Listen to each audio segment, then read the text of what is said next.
Thank you, Richard. Is my mic being mic'd? I can ignore these. You hear me okay? Yeah, good. So I was told that Mohandas Gandhi spoke in this hall some time ago, and I wonder if this is where he said, when he was asked, what do you think of Western civilization? His answer was, it would be a good idea. And I think Action for Happiness is a step in that direction. So let me start with a story which I think I may have told before, but it's worth repeating.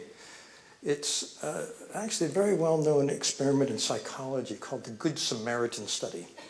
It was done with divinity students who were told they were going to give a practice sermon and be evaluated on it. Half of them were given as their text the parable of the Good Samaritan, the man who stopped to help the stranger in need by the side of the road. The other half were given random Bible topics. They each have a few minutes to prepare, and then one by one they go to another building to give the sermon and be evaluated. And as they went over to the building, crossing a courtyard, they pass a man who's bent over in pain and moaning. And the question is, do they stop to help the stranger in need? What do you think? Does it matter if you're thinking about the parable of the Good Samaritan? You'd assume so, right? No, didn't matter. What made the big difference was how much time they felt they had. If you thought you were late, there was no way you were going to stop and help the stranger in need. And in a sense, that's the story of our lives in the modern world. There's a spectrum that runs from self-absorption, my to-do list, the thing I'm late for, what's on my mind, to noticing there's another person present, to paying attention to that person, to tuning in, to empathizing, to sensing, is that person in need, and then can I help, and then acting. And whether we go down that road is, I think, one of the most compelling questions, particularly for Action for Happiness. Do we act to help? Because there are people everywhere that can be helped in various ways, and the opportunities for each of us are quite large. But we have our lives, so how do we balance those things? Let me also consider how mindfulness plays a role in this. Are people in Action for Happiness doing mindfulness generally? Richard, I'm asking. Yeah. So, as Richard mentioned, I just finished a book. It's going to be called The Science of Meditation here in the UK. You can order it online, although it won't come out till September. And we reviewed systematically the more than 6,000 studies that have been published in peer-review articles on meditation. And we boiled them down to the 60 most compelling studies. And the most studied method of all kinds of meditation, it turns out, is mindfulness.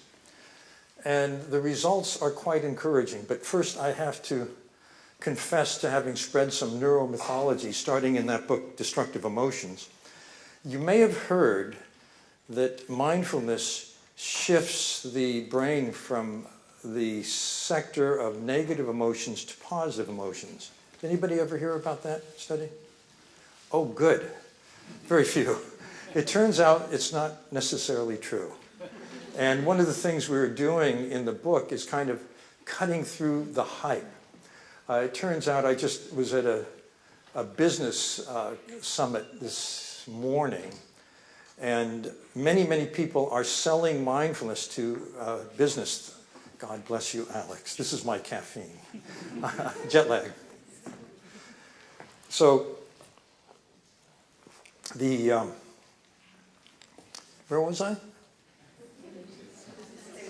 Yeah, business, okay. So, business is being sold mindfulness, and it's being sold mindfulness on the basis of studies that aren't that sound. So let me tell you what's really sound. First of all, the one very clear finding on mindfulness that does stand up has to do with what's called an amygdala hijack. An amygdala hijack occurs when something triggers us, and there are three signs. We have a very strong emotional response, something like very angry or very anxious or panicked.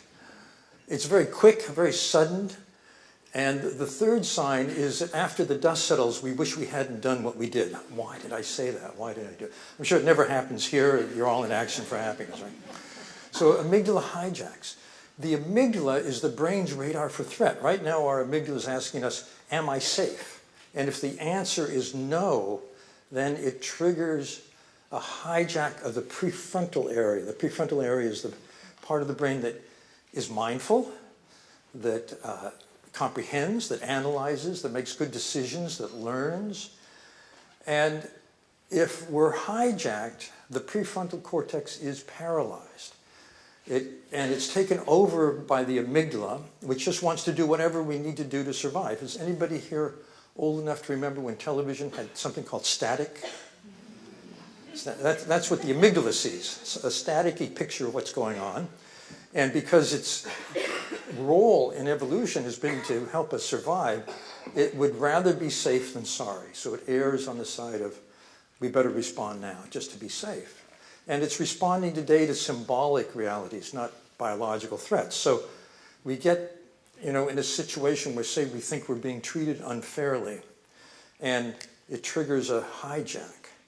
And when we're hijacked, our attention, we become mindless. Our attention fixates on what we think is the threat. That's all we can think about. And another thing that happens is that our memory hierarchy changes so that only what's relevant to the threat is what we can remember most easily. So let me give you a piece of advice. If you are in the midst of a really heated argument with your spouse or partner or loved one, those are two amygdala hijacks happening at the same time. It is very hard because of this memory shift to answer the question at that moment, why am I with this person? So just wait 20 minutes, give your amygdala time to cool down, and you'll remember, oh yeah, right, I love this person. Okay. So in amygdala hijack, we act in ways that we wish we hadn't. One of the strongest findings on mindfulness is that the amygdala becomes less reactive. And the more you do mindfulness, the less reactive it becomes. It doesn't mean it's out of commission, but it isn't hijacking us so much anymore. And mindfulness, when it's combined with, say, cognitive therapy, mindfulness, MBCT as it's called, is very powerful because it shifts our relationship to our thoughts and our feelings. And we can let those triggering thoughts come and go instead of taking us over. So I think that's one of the powers. Anybody here familiar with MBCT? Yeah, it's a very, very powerful method. A second finding is that, and this should be no surprise, mindfulness enhances our attentional abilities. This is really important today because people are more distracted than ever in human history. And the reason is, let me ask, how many people have a smartphone with them? Exactly, that's the problem. Because they are very seductive devices. All of our, not all of our, but they're full of really juicy distractions, our smartphones. There's Facebook, there's Instagram, there's whatever it is that you like to watch. So a very smart cognitive scientist, Herbert Simon, who I think won a Nobel, made an observation a long time ago. He says, what information consumes is attention. A wealth of information means a poverty of attention. Today, we get, on average, 5 times more information in a day than was true 20 years ago. We're inundated with a flow of information. Not only that, there was an article 10 years ago in Time magazine, the big magazine in America, when there were magazines in America. And it had a little squib. It said, there's a new word in the English language. The word is pizzled. It's a combination of puzzled and pissed off. And it means, it refers to that moment when you're walking down the street with someone and they pull out their BlackBerry and start talking to someone else. You know that this is dated because they said BlackBerry. Nobody has a BlackBerry. But the point is that the ground rules, the norms for attention, both individually and interpersonally, have shifted silently and inexorably. You go to a romantic restaurant with tablecloths and candlelight, and a couple is sitting face to face, and they're not looking at each other's eyes. They're both looking at their phones. This is what's happened in modern life. One of my granddaughters was at our house, and 5 family members happened to be looking at screens simultaneously, and she said, "So, how's everyone doing?" It was like a radical idea. We could talk to each other. But that's how things have shifted. So mindfulness has become more important because it strengthens what's called cognitive control. Cognitive control is the ability to pay attention to the task at hand and ignore distractions. It's how we get work done. It's how we engage with one another. And it's more important than ever that we have a way to strengthen the muscle of the mind that's called attention. There's a mental gym, and mindfulness is a workout in that gym. In the mental gym, you focus on one thing, say your breath, and your mind wanders. And then you notice it wandered, that's the moment of mindfulness, and you bring it back. That is the identical action in terms of your mental brain circuitry as going to a gym and lifting a weight. Every time you lift the weight and do a repetition, you strengthen the muscle a bit. And the same with bringing your mind back. My view is that the real action in mindfulness is noticing when your mind wanders. Did anybody have their mind wander during mindfulness? Of course. They did a study at Harvard.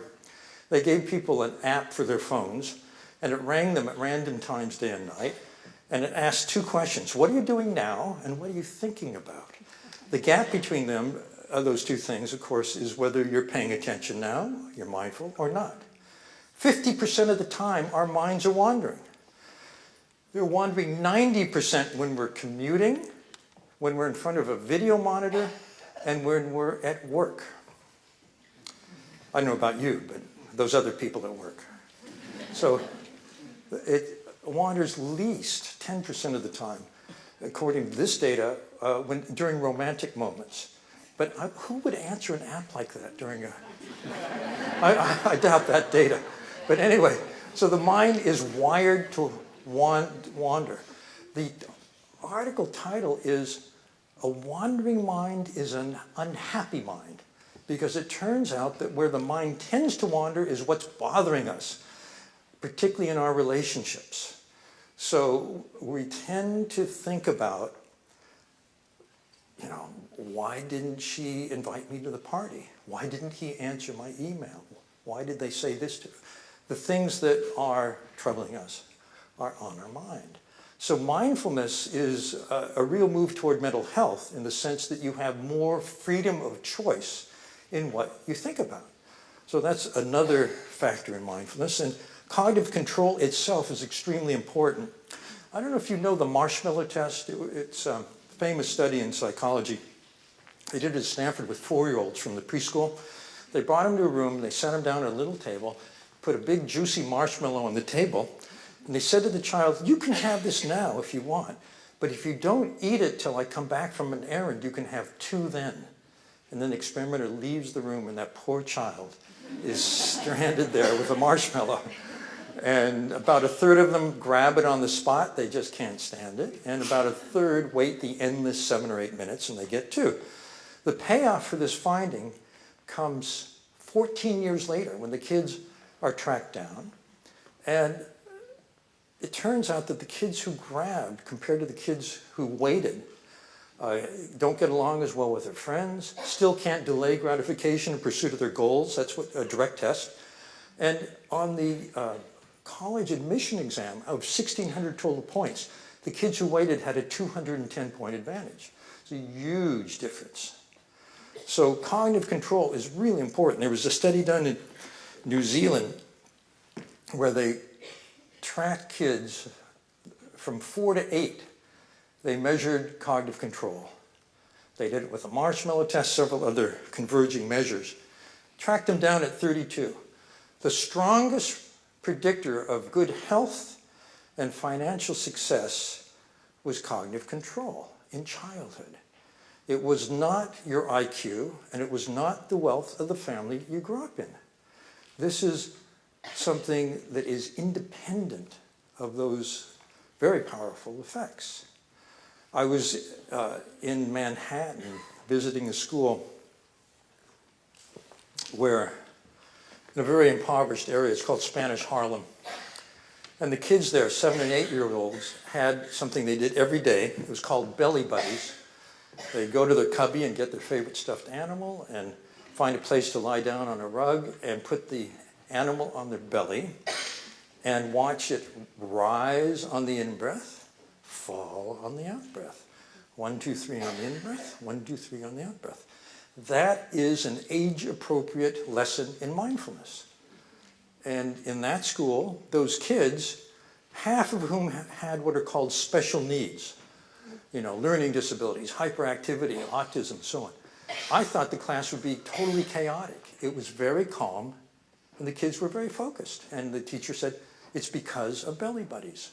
So mindfulness is, this kind of mindfulness, I argue, is something we should be teaching all children. It should be part of the school curriculum. In fact, when you do teach it, kids can learn better. They behave better. It should be part of what's called social emotional learning, which is not only looking at emotional lines of development and social lines of development, but attention is also a part of a child's development. And the child's brain doesn't mature anatomically until the mid-20s. During that time, right now, we leave emotional, social, and attentional abilities to random chance. Why don't we teach every child this basic skill, mindfulness? So if you do, you get better cognitive control, and that predicts a happier life, a healthier life, and better wealth. Another finding, working memory. This is interesting. Working memory, from a cognitive science point of view, is your ability to pay attention to what's happening now long enough that it transfers to long-term memory so you can remember it later. It's the essence of learning. So it turns out that mindfulness increases your working memory. They did this at the University of California, and it turned out the students in the study who had mindfulness training did better on the graduate school entrance exam. Why? Because they're able to learn better. Finally, there's multitasking. I don't know. I won't ask if you're a multitasker. We all try. But, multitasking is actually a myth. The brain does not do things in parallel. It switches rapidly. And it turns out if you're really into something, like you're working on this report or you're doing this mathematical problem, and then you decide to take that email or to go online or to do a text or whatever, and then you come back to it, you've diminished the power of concentration for the original task. It takes time to build up. Except if you have a mindfulness session. 10 minutes of mindfulness reverses the debilitating effect of multitasking on concentration. So that's the good news on attention. But the best news actually comes with empathy and compassion. There are 3 kinds of empathy. There is cognitive empathy. I understand how you see the world, how you think about things. That kind of empathy lets you be a very good communicator because you know the terms to use so someone will understand. A second kind of empathy is emotional empathy. I feel what you feel. I feel with you. And the third kind of empathy is technically called empathic concern. It's caring about the person. I not only know what you're thinking and what you're feeling, but I want to help you if I can. That's the basis of compassion. There's very good work being done now by Tanya Singer over at the Max Planck Institute in Germany. She finds that each of these kinds of empathy is based in different circuitry in the brain. The concern, the caring, is based on the same circuits that are activated in a parent's love for a child. They're the mammalian caretaking circuits, very basic. And the first two, think about it, the first 2 kinds of empathy, cognitive, I know how you think, emotional, I know how you feel. Put those together, it could be called marketing. Isn't it? What makes the difference, what gives us an ethical rudder, is the third, the compassion, the caring. So it turns out the brain is really happy and ready to get more caring. And the way to do it is often paired with what we just did, the mindfulness. It's called loving kindness practice, and I'm going to take you through it because I think we all should do it. It's very appropriate for action, for happiness. So if you would sit up in a dignified position, and I recommend you close your eyes or just let your gaze go kind of neutral, and bring to mind someone in your life who has been very kind to you. You feel very grateful for their presence in your life. And just feel the love and gratitude toward that person. And wish them well, that they be safe, happy, healthy, free from suffering, that they have a life of fulfillment and happiness.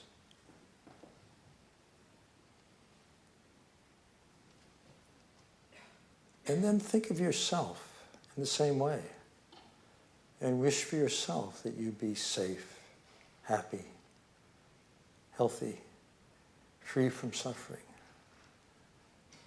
that you have a fulfilled life.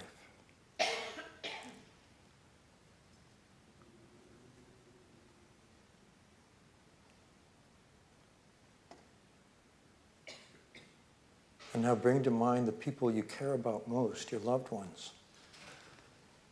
And make those same wishes for them, that they be safe and happy, healthy, free from suffering, that they live fulfilled lives.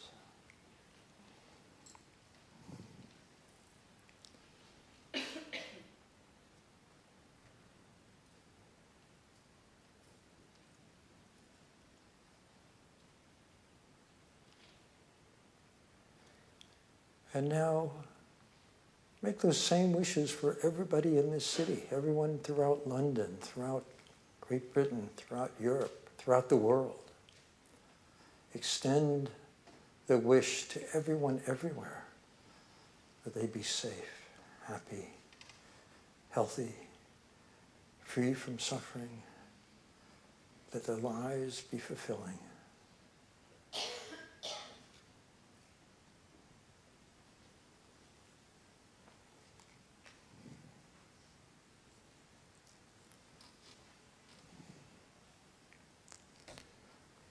Then you can open your eyes.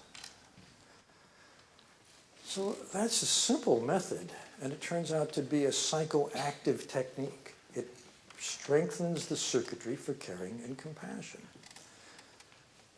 The Dalai Lama, who I wrote the book for, The Force for Good, it was for his 80th birthday actually, has a program, it's a vision.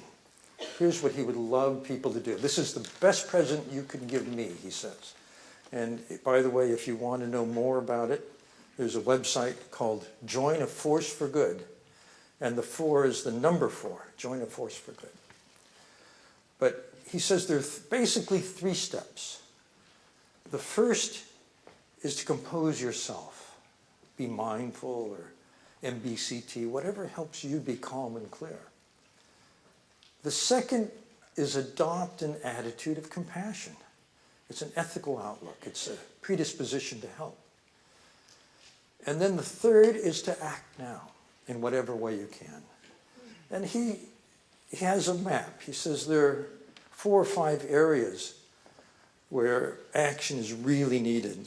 I'll tell you what they are. They're not the only ways to help, but I find them very, very helpful. The first, he said, is we know we really need transparency. The world is full of corruption and collusion. He lives in Asia, and a lot of Asian countries, the graft, they call it bakshish, is explicit. It's a cultural norm. There are other countries, like, say, my country, I don't know about your country, where there is a lot of collusion at the highest level. We have a president who's trying to give big tax breaks to the richest people. He happens to be one of them. That's a kind of collusive act. So the Dalai Lama says this is very dangerous for the world. It erodes trust. And it's just not fair. And whatever you can do to expose it, he says there's dirty business, dirty politics, dirty science, dirty religion. They all need to be cleaned up. And they need three things: transparency and accountability. So, you know, I think of the Catholic Church and all the sex abuse that went on, or all the private schools, the fancy private schools where it's just coming out.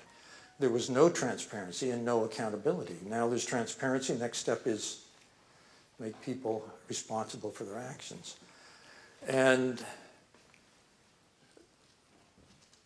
by the way, he's a big fan of the Pope, the Dalai Lama, because the new Pope, he says, is the, finally, he says, we have a Christian Pope. We have someone who's, you know, so, because he's doing all of these things. The second is economics. He said, you know, the growing gap between rich and poor around the world is a moral crime. The system we have, and Richard is one of those economists who's trying to find a new way around it, the system we have just does not work because it favors owners and handicaps workers. Owners' share of the pie gets bigger and bigger faster than workers, and workers' share. Do I have this right, Richard, more or less? Is that right? Workers' share is shrinking?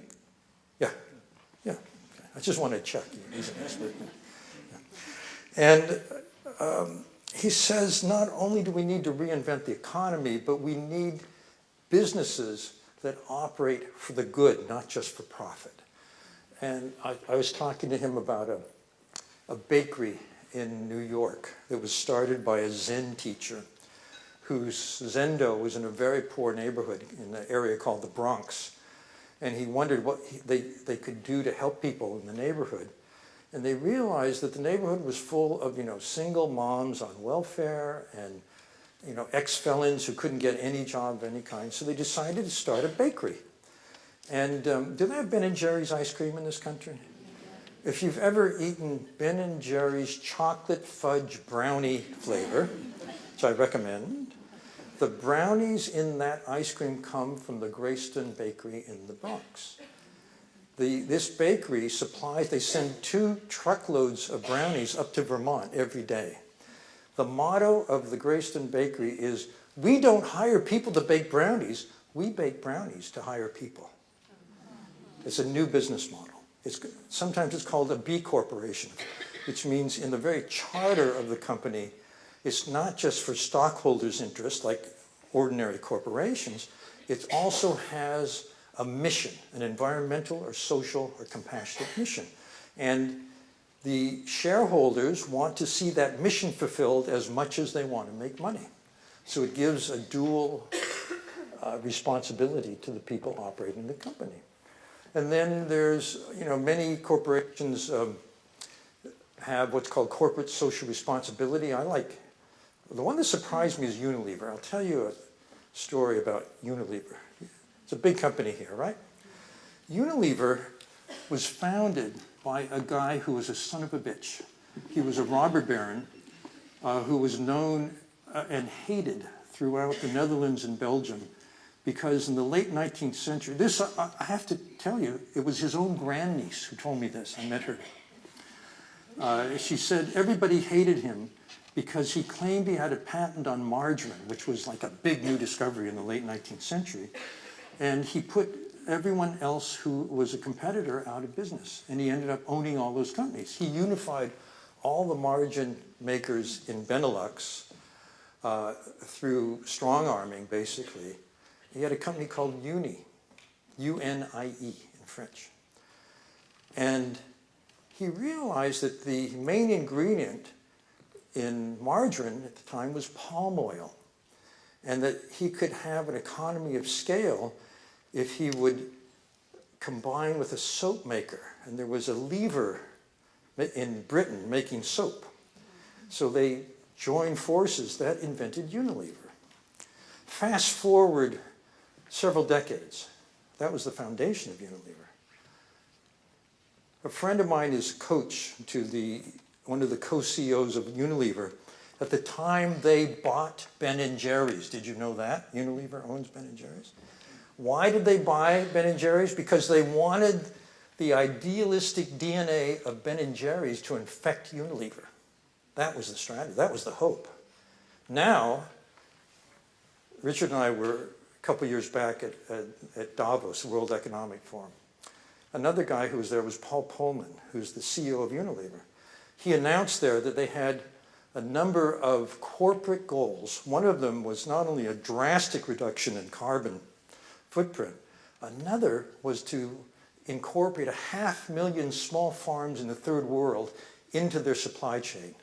That is big because it meant they had to help those farmers upgrade their operations so that they could be dependable suppliers, which means that those farms, which had boom and bust cycles, would have steady income. The World Bank says the best way to help the education and health of an economy, of a local community in the rural third world is exactly that, steady jobs. So what they're doing is a social good. It also probably is good for their flexibility in supply chain. So it's dual role. There's a company in California called Salesforce. It's a big marketing company. Has a very idealistic CEO. He has what he calls 1-1-1. 1% of profit, 1% of people's time, 1% of product to charity. And he's gotten a lot of other big tech companies to do the same. So there are many, many ways for companies big and small to be models, and the Dalai Lama applauds all of that.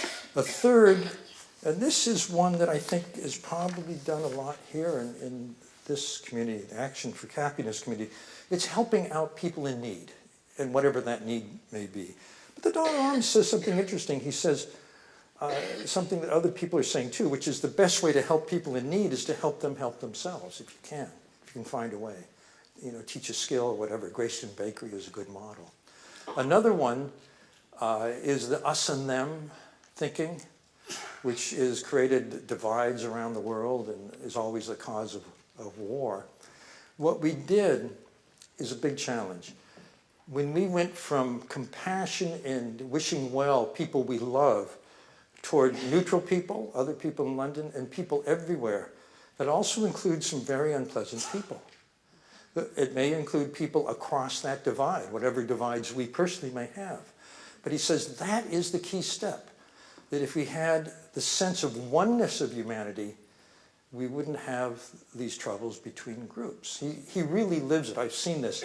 He pays no attention to status, rank, income. He doesn't care about any of that. Someone who's traveled with him for a long time said, back when Gorbachev was in the Kremlin, went to the Kremlin to visit him. He's going up the steps to the Kremlin. Apparently there are a lot of steps in front of the Kremlin. And there's a guy standing there with a Kalashnikov, like the guards at Buckingham Palace, not moving. The Dalai Lama sees him and goes over and shakes his hand very warmly. And the guard said later, 25 years of standing here, no one has noticed me. But that's the Dalai Lama. He sees everyone really the same and treats them that way. Then there's the environment. The environment is a really interesting one because the Dalai Lama says, if you're really going to understand and help, you need to analyze the system that's created the problem and come up with a systemic fix if you really want to be effective. And the problem with the environment is this. The global warming, which is a byproduct of our everyday activity, these lights, everything that we wear, that we use, the chairs, the stage, has what's called an embodied footprint. What that embodied footprint is the cumulative impact on the 8 global systems that support life on the planet. Carbon is just one. Water is another. Potable water is going to be a desperate thing, probably way before the climate crisis. Anyway, we all inadvertently are part of a very large system which is slowly destroying the ability of our planet to support life. So once you understand that, then you see that, this is what's called the Anthropocene Age. This is the part of my talk that's really like a little depressing. So just bear with me. It gets more uplifting later. So anyway, So the Anthropocene Age is the first geological age where one species, us, is impacting the entire world, geologically and meteorologically and so on. The problem is that our brain was designed during the Pleistocene, during a different age, where, as I said, the amygdala, which is the sentinel, the radar for safety, evolved. And so our sensory system evolved during the same period. And our sensory system, it turns out, is oblivious to the impacts of what we do. The changes are too small, too micro, or too macro for us to see, hear, sense in any way. So we're oblivious to the harm we do. Not only that, our amygdala, our whole survival threat system, is wired for another range of threat. You know, it's the saber-toothed tiger, the car that's about to hit us. It's not climate warming. In fact, our survival system in the brain kind of shrugs. So we need a workaround. We need to think systemically. One of the proposals is that we have radical transparency. Radical transparency would take this glass and say, this is not a product, this is a process. It starts with sand that's gathered and chemicals that are made and mixed together, and then it's all heated at a very high temperature for a very long time. By the way, a Bronze Age technology we still use for glass, steel, concrete, and bricks. It's one of the worst causes of climate warming, but hey, you know, worked before. So they break it down. There's a new discipline. It's called industrial ecology. They have something called life cycle assessment. They break this glass down into almost 2,000 separate steps. At each step, they can analyze impacts in air, water, soil, carbon, so on. In other words, there is now a way, a methodology for understanding at a very fine-grained level the impacts of all of this. If you recycle your yogurt carton, right? If you have yogurt in a little carton, do you have it in glass or a plastic carton?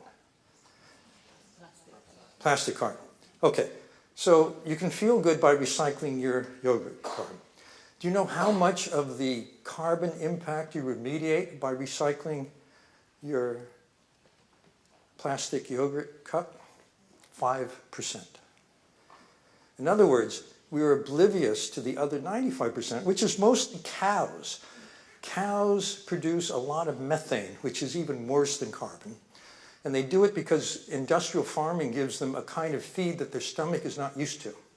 But it helps make a lot of yogurt very quickly.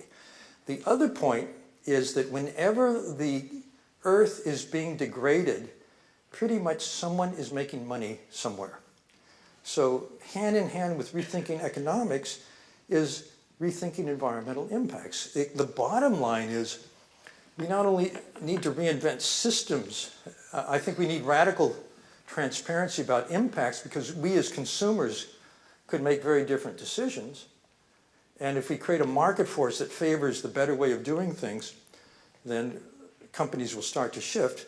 But also, we need to reinvent everything. I don't know if anyone here has any entrepreneurial interest, but everything in the material world is made in a way that harms the planet because we didn't know what the impacts were. We never thought about it in those days. There were 2 students at a technical school in the States reinvented styrofoam. Styrofoam is one of the worst things for the earth. It never disintegrates, ever. It's petroleum. It doesn't mix with water. So they reinvented styrofoam by coming up with something that works the same but is made out of rice hulls, natural byproduct of milling rice, and mushroom roots. Wow. It's called Ecovation is the company. And this is fantastic. This is a model of products for the future. So these are kind of high level, you might think, ways of changing things, but there are 1,000 ways each of us can act in any of these realms. And the Dalai Lama says it does not matter what specifically we do, what matters is that we act now. I love that this is called action for happiness. He says, you have to stay optimistic too. He says, he met the Queen Mother, Queen Elizabeth's mother, when she turned 100. And he said to her, "You've lived a century. Do you think things are getting better or getting worse?" And she instantly said, "Oh, they're getting better." What she meant was that when she was young, the world was a very different place. You know, look at women's rights. The change over the century is stunning. Look at the fact, and as an American, I'm very grateful for this, that this country, which once was a huge colonial power, has virtually no colonies anymore. They're independent nations. She saw that as progress. If you look at the newspaper, I'm a reformed journalist. I used to be at the New York Times. If you look at the newspaper, the headlines are designed for the amygdala. You want to know what the danger is, what the threat is, and you want to be prepared implicitly. So that's what sells newspapers. But if you were to take all of the acts of oppression, hostility, and hatred on the one hand, and all the acts of goodness on the other, people making lunch for their kids, or just civility, kindness in every form, the acts of kindness far outweigh the acts of negativity and hostility every day of the year. It's just not news. We take it for granted. So the fact is that we can all be agents in a force for good. It's up to each of us to find the particular way that we can act. Thank you very much.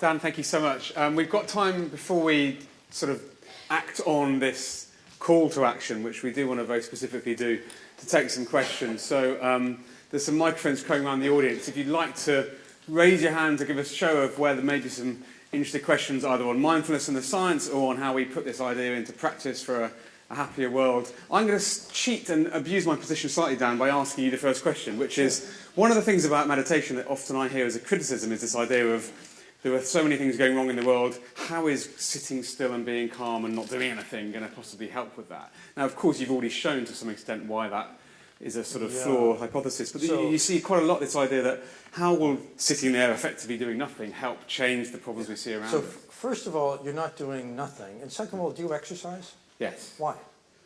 Because of physical health and mood boosting. It looks like a waste of time to me. Yeah. Thank you. Same thing. It's a mental gym. It's a mental gym. Yeah.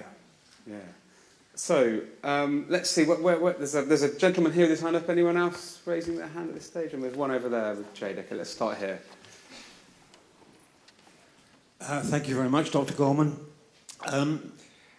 I liked your loving kindness approach to everybody, but I was a little concerned that it was limited to the consciousness of human beings. There are a lot of conscious beings on this world, particularly domesticated animals, that we don't seem to care very much about at all. And I'm a little bit worried about this focus on people, but we could ignore that. So my request to you is, can you extend this approach to consider all conscious beings on the earth rather than just human beings? Yeah, that's actually the real way to do this. That it ends with, may all beings everywhere be safe, happy, healthy. I ended it with people. I don't know you all very well, and I didn't know how you'd react if I said beings. Now I know. Next time. Thank you. Lovely question, lovely answer. Jade, you've got one over here, I think. Yeah. Thank you for such an inspirational and an optimistic talk. I especially enjoyed your focus on the environment, with which you talk a good game. So my question to you is, what's your take on veganism? What was the word? Veganism, being a vegan. Oh, veganism. I think I applaud veganism. Do I need to say more? I think, and I take your point very well. One of the kind of blinders we have, apart from the impacts on the planet of what we buy, use, and so on, and what we do, is a kind of speciesist approach. We value humans, we don't value animals. And there's Matthew Ricard spoke here before, right? Matthew Ricard? Yeah. So Matthew has just written a wonderful book, which is an argument for vegetarianism, where he really depicts in graphic detail the reality of industrial farming. And you could extend that to all farming. We don't really need animal protein these days to survive. Maybe we did in the wild, maybe we did when our brain was designed, but things are different now. And in terms of compassion, I think it should extend beyond the cats and dogs and horses we love to every sentient being. I, however, have a ways to go. I've given up red meat. I'm still not so good on fish, I'm afraid.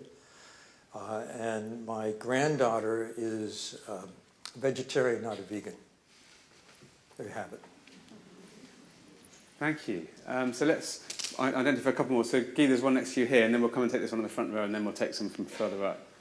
Hi. I work in a big corporation, I guess, and I wanted to know if you have seen any good ways of introducing mindfulness in corporations. I've seen it sometimes done before at the company, but it doesn't seem to be something that then people continue to do in their lives. You mean it was introduced to the company? It was, yeah, and it just, I guess the way it was done, it just didn't really work. Yeah, so the culture really needs to support mindfulness for it to stick. That means high-level people need to talk about its value, affirm it. I once went to a company where everyone spends hours at a video monitor, hunched over and typing, and they have 2 meditation rooms.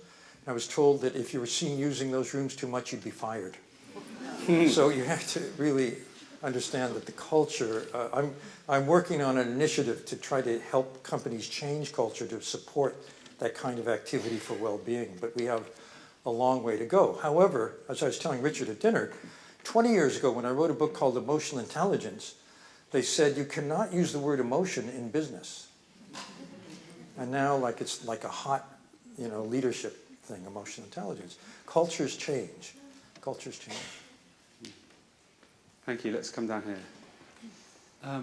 It seems like we live in a world which computer algorithms are increasingly playing an important part in the search results that come up and your Facebook friends, etc., etc. One of the things I've been thinking about recently is in what way could you inject compassion into those algorithms? I don't know if you've got any wisdom to share on that. Yes, it's interesting that we assume those algorithms have no compassion. I think that's right. But the problem is not in the algorithm. The problem is the people who create the algorithms. Because what they're doing is modeling their value system implicitly in the algorithms. So I think the answer is to have more compassionate systems. I was just working with a school system. It's called the International Baccalaureate Schools. They're kind of global. They're very high standard. And they're introducing a curriculum in compassionate systems.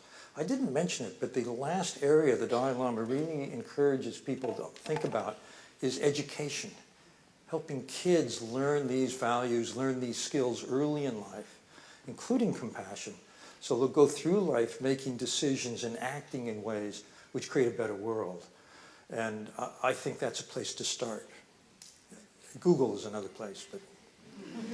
Dan, I was really struck when you talked about this us and them culture, which I think has been so prominent recently in, for example, the dialogue around the UK's decision to leave the European Union, or perhaps some of the rationale behind voting in Trump and so on, this idea of fear of the other. Yes, right. And then mindfulness and compassion gets away from that. I think the Facebook and online algorithms thing is very interesting because, of course, we're now increasingly seeing our own bubble view, so we're not seeing the viewpoints of others, and we're exactly. not. So I wonder if this mindful compassion is a way of being able to step outside and see the other's perspective in a way that helps. Well, yeah, compassion begins with empathy, with understanding the other's perspective. Yeah. I have a nephew who does international water mediation, and this means he goes around the world to places like Central Asia or the Middle East, where countries share a river system but hate each other or at war.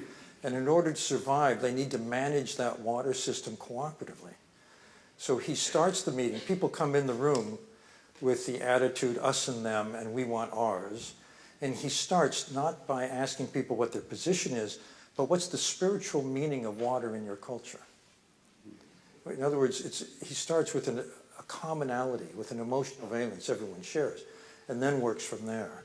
And I think that's an interesting model for us and them thinking. Because we go back to our common humanity. Thank you. Yes. I promised to take a question from higher up. So the gentleman in the blue jacket had his arm up, and then we'll go up to behind you, Jade, up there with the lady with her hand up.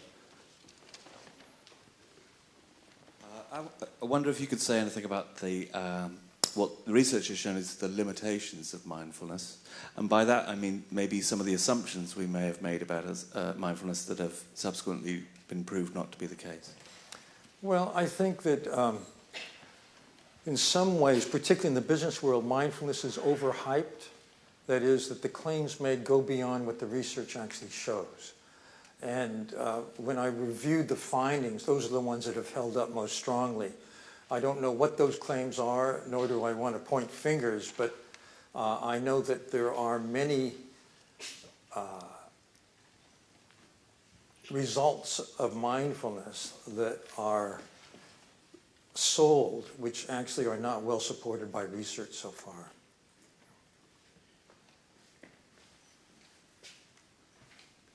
Yes, so let's take the question there, and I promise to go up to the lady at the back. Thanks, Jade. So I'm not really sure how to compose this, but I was just wondering what your opinion is on the overlap between mental health, spirituality, and mindfulness, and whether people presenting with a mental health condition such as bipolar might be experiencing something which is some sort of altered state of consciousness, which perhaps is also accessible through mindfulness. I didn't hear the part about the bipolar. Could you say that again?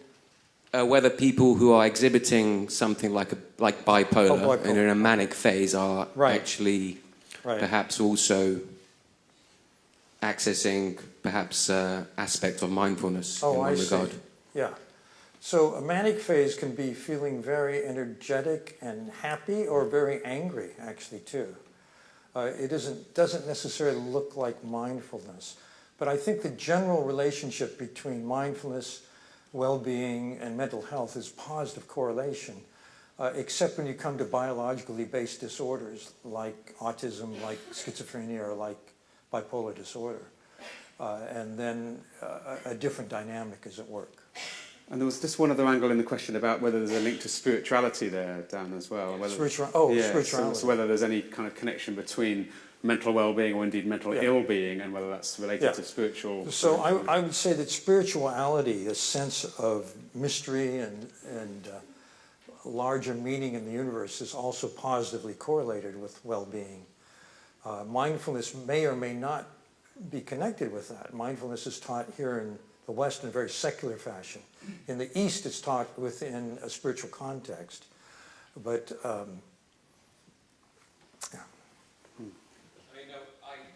suffer from this condition. I see. I experienced a very revelatory moment. Oh, I see. When I was in a manic state, and it did feel like this observation of oneness and universality. Yeah, so that's the positive side of the manic episode, is you can have transcendental experiences. It's not always that way for everybody. And I'm not sure, I would say this, I would say there's some overlap between the kind of ecstatic states that you can get, say, on a retreat, or advanced meditators sometimes experience, and some of the ecstasy, perhaps, of a bipolar state, a very extremely positive bipolar state. And the reason, I'm sure, is biochemical. I just don't know the basis. So thank you for that question and for sharing that. It's very interesting, and thank you, Dan, for that response. So I promised to take the lady's question at the back, and then I'm going to switch attention to this side of the room for a moment. So.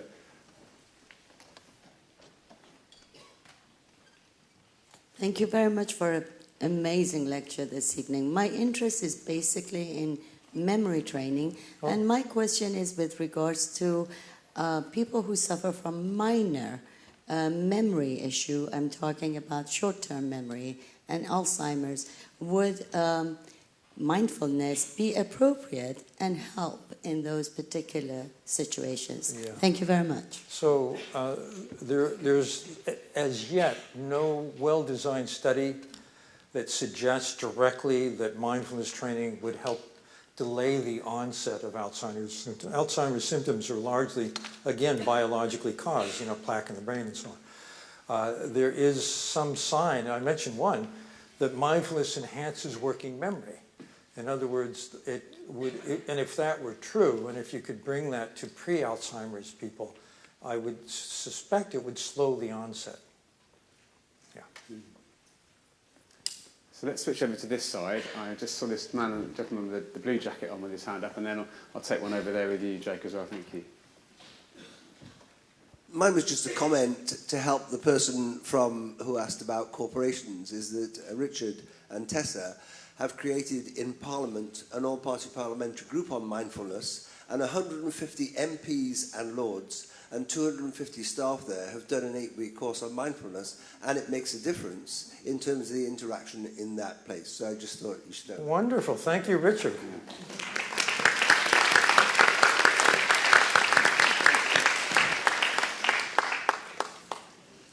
Thank you. This question's over here. Please, go ahead. Me? Yeah, you can hear me. So I think I've got two questions, if that's all right. Sure.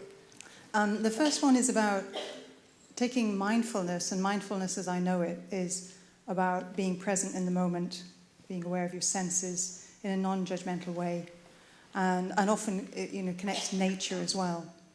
So bringing that awareness, to that presence to your experience. So obviously, as you were saying, it really gets you away from those thoughts which are fleeting all over the place about the future, about the past, etc. But connecting it to your work, about emotional intelligence, there seems to be an opportunity there that has been missed to take it one step further and just be aware of the emotions that are present in that moment. So I suppose it's a bit of a comment. It's also a question, see what you would say in response to that. Right. So I wrote a book called Focus, which says, hey, you know what? I didn't realize it because I never thought of it, but attention and mindfulness is interwoven with emotional intelligence. The first component of emotional intelligence is self-awareness. Well, mindfulness is nothing but enhancing self-awareness, awareness of thoughts, awareness of feelings. So I think the two go hand in hand. In fact, I told that to an audience of 500 business people this morning in London.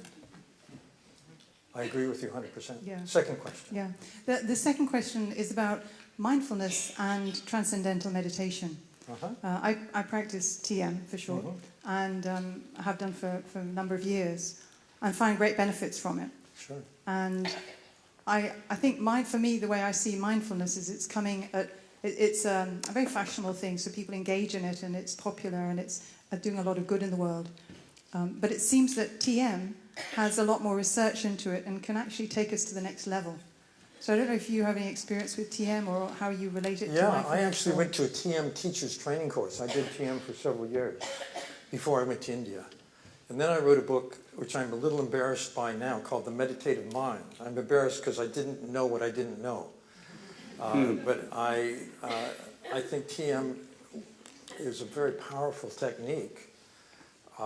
And the research that we review, however, was light on TM because many studies of meditation, including many of TM, fail to have what's called an active control group.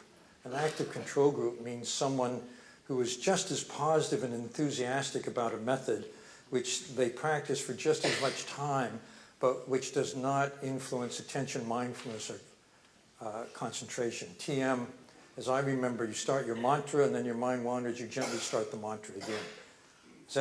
Does that ring a bell with you?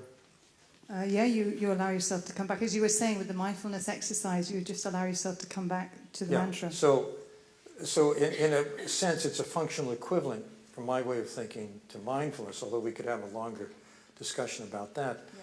But I think that TM, like most meditation methods, it has very positive benefits. I suspect that the benefits differ slightly from meditation to meditation.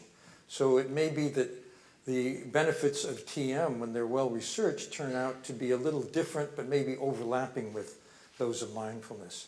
And then the advanced level we deal with in the book too, which, just to remind you, is called The Science of Meditation and can be ordered now on Amazon. Thank you, Dan. We did promise to wrap this event up at 8:30. I'm going to take one more question at least, and I would like us to do this lovely sort of wrap up around ways we can take this forward.